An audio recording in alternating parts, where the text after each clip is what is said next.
This is Reframe, the podcast from the College of Education, Health, and Society on the campus of Miami University in Oxford, Ohio.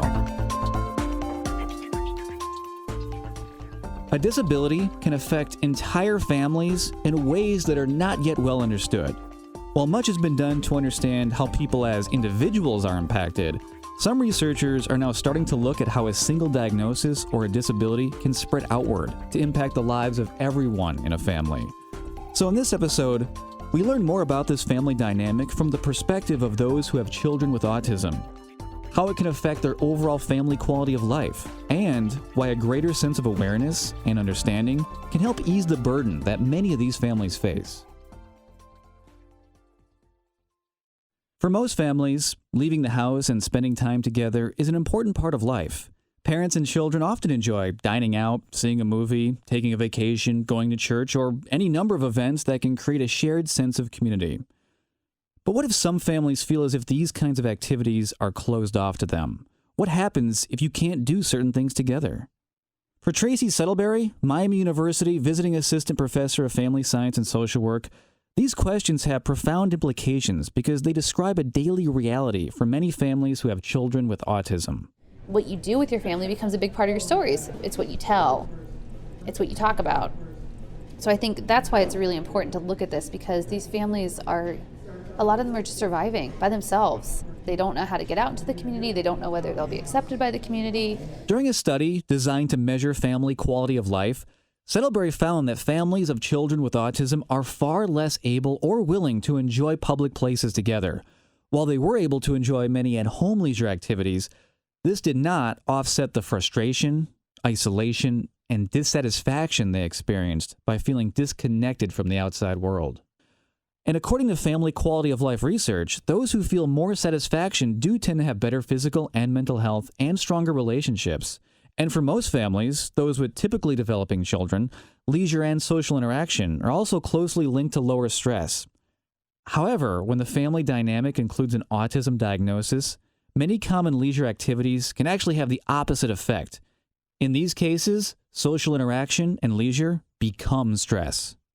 In one instance, Settleberry met with a parent who had stayed home with their child for 2 full years, never leaving the house, never going out.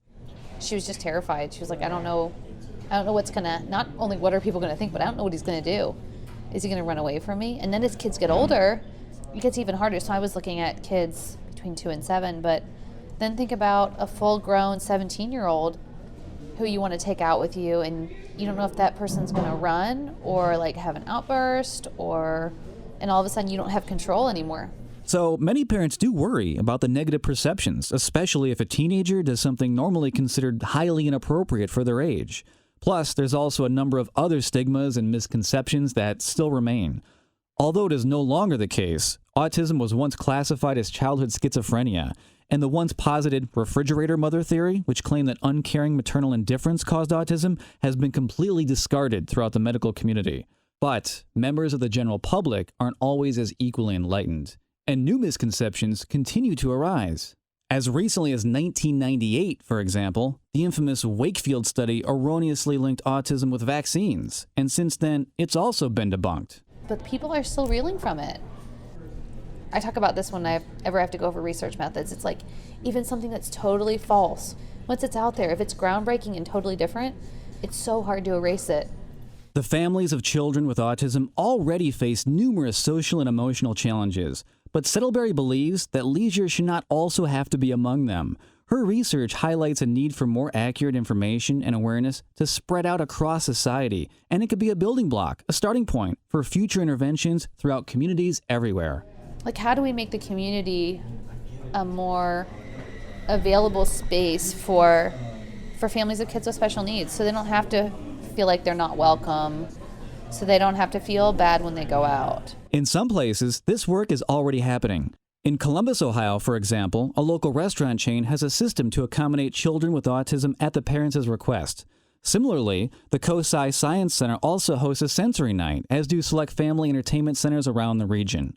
These places and events provide safe spaces for families who wish to get out more, but it's also a chance for the general public to become more familiar with autism, and additional opportunities to learn are becoming increasingly available elsewhere as well. At Miami University, all students, regardless of major, can now earn an autism spectrum disorder certificate. Offered as a convenient online program, it covers current research, social, emotional, and communicative skills, and a host of behavioral support and intervention techniques. Those who have already enrolled say it not only increased their scientific understandings, it also broadened their social perspective. And that's important. That's part of what experts hope to see, because this information can be useful to almost everyone, even those without a direct connection to the disability. I hope that it helps people to feel less isolated, less judged, breaking down some of that wall so that people feel like they can approach one another a little bit more. Tracy Settleberry is a Miami University visiting assistant professor of family science and social work.